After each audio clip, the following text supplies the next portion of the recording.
What's up, YouTube? It's your girl, allegedly A-lease, and I'm here to give you my thoughts and my opinions on Ready to Love. Let's talk about it.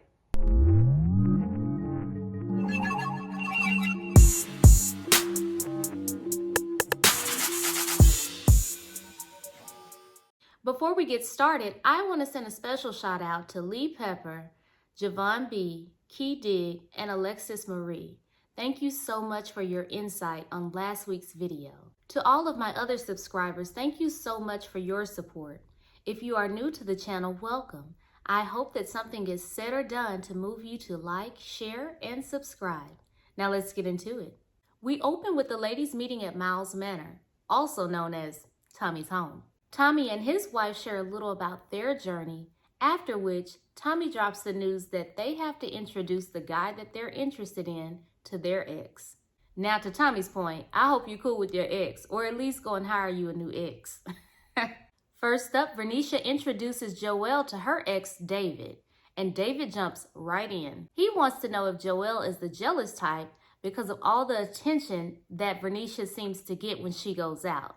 Joelle says, not at all, but I got something I need to get off my heart. I just got to know, is Vernisha clingy? Now, although David said no, it did take him a minute to get to that no. Vernisha tells Joelle, you need to worry about your communication skills when it comes to me. She explains that Joelle was supposed to call her after he got done handling some business so they could go out to eat. Hours went by with no communication from Joelle.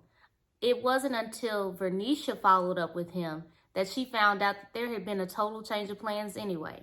Vernisha says, just communicate with me, period. You heard me? Not that day he didn't. Alexis introduces Ron to her ex, Joseph. But this is not the ex-husband. This is the ex before the ex-husband. Joseph says, while I commend you on your chemistry, how do you handle arguments?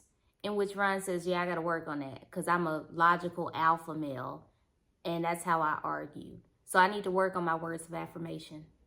To keep small talk going, Ron asks Joseph if he's religious because he can just feel the religious vibes coming off of him.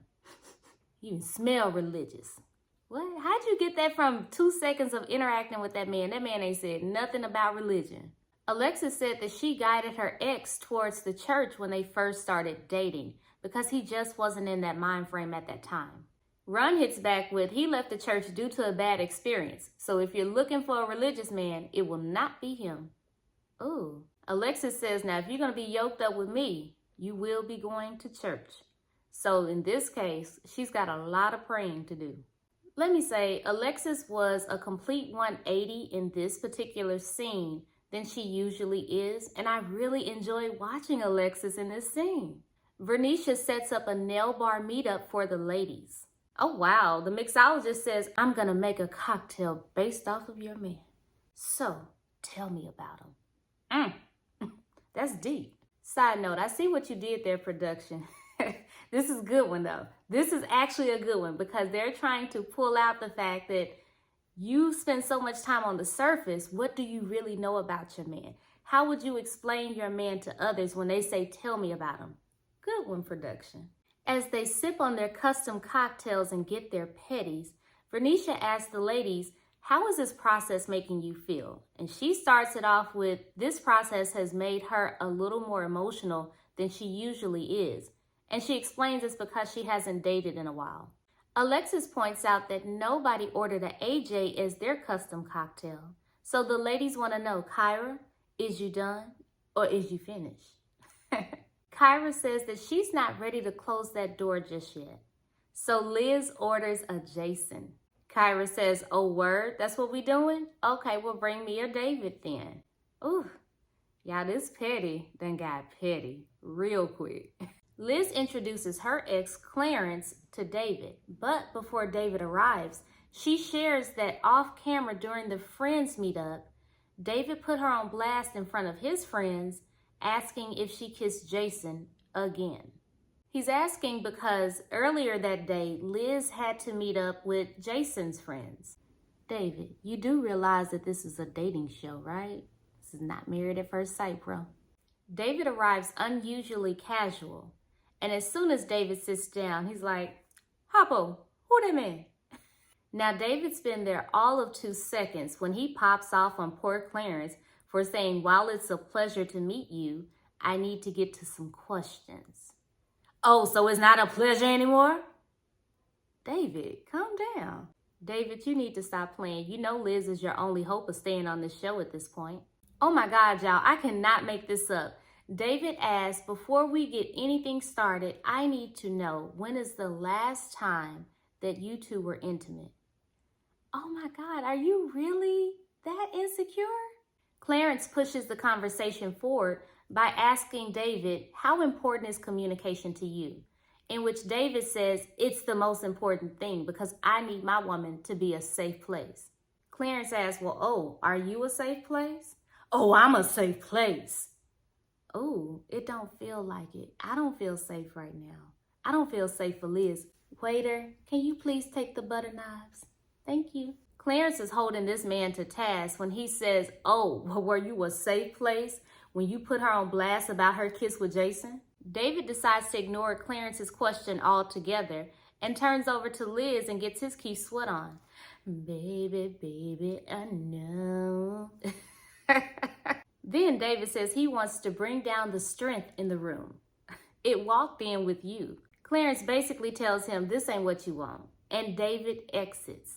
But in his interview, he says that Liz should have talked to him one-on-one, cause we grown. First of all, let's be honest, you were the one who put her on blast first in front of your friends. You could have talked to her one-on-one as well. And second, since you're so grown, why did you storm out like the Tasmanian devil? Clarence tells Liz, you gotta be careful with David because clearly there's 2 sides of him and you don't know which one is the authentic David.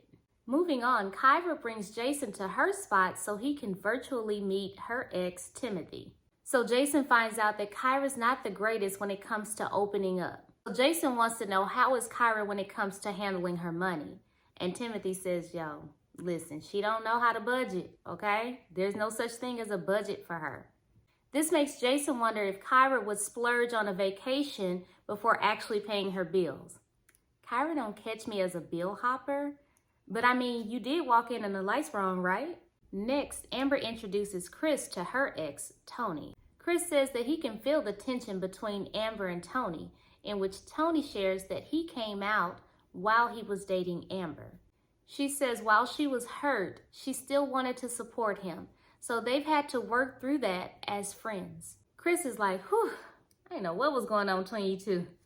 All that matters is I still got my girl.